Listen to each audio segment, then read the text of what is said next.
Howdy, folks. Welcome to the show. Just me today, no background, because I didn't really think I could make a good background that would really fit here. We're just talking about one guy you probably haven't heard of. His name, I believe I'm pronouncing it correctly, is Maxim Tsyplakov. Tsyplakov is spelled Tsyplakov. So that's for all of us English spellers who don't understand Russian spelling. He had a really good year in the KHL this year, and he has signed an entry-level contract with the New York Islanders. So that contract, going off cap friendly here, is a one-year deal. His cap hit will be $950,000, but he'll be earning that plus another $1 million. And I just want to talk about him, who he is and stuff. He's 25 right now. He hasn't always been a big producer in the KHL.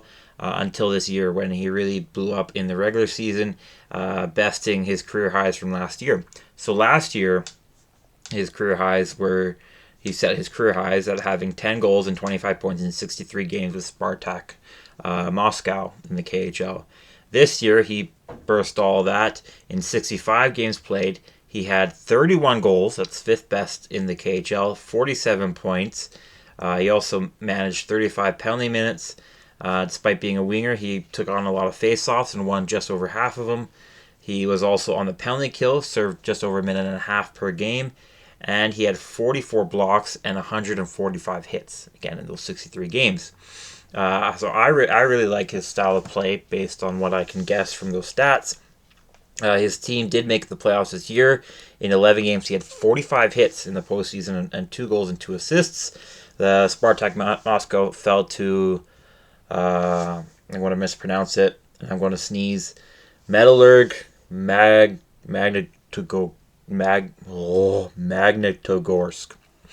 I apologize for mispronouncing that because I'm sure I did.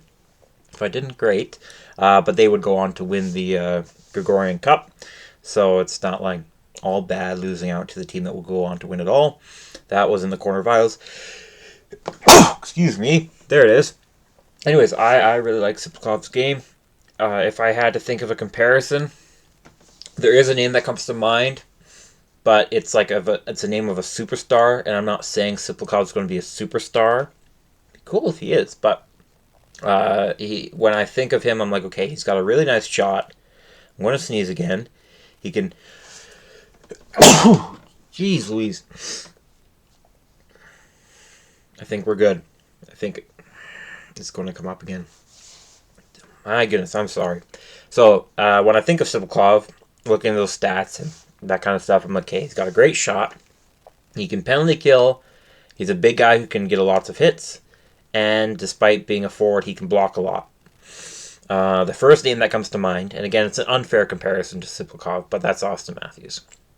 Tsyplakov does hit more than Matthews, but Matthews is still a big guy who's a capable hitter. I couldn't find takeaway numbers. I don't know if that's recorded in the KHL. I got all those numbers off of the KHL's own website.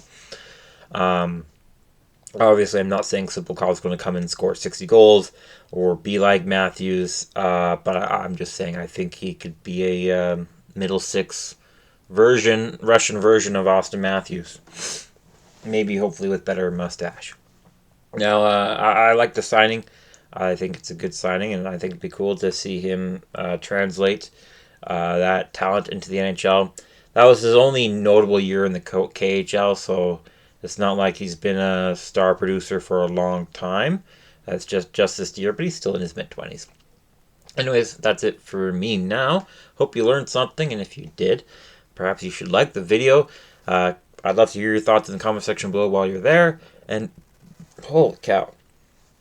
I thought I was going to sneeze again. You can subscribe and turn on notifications for more videos and hopefully not sneezes. Thanks again.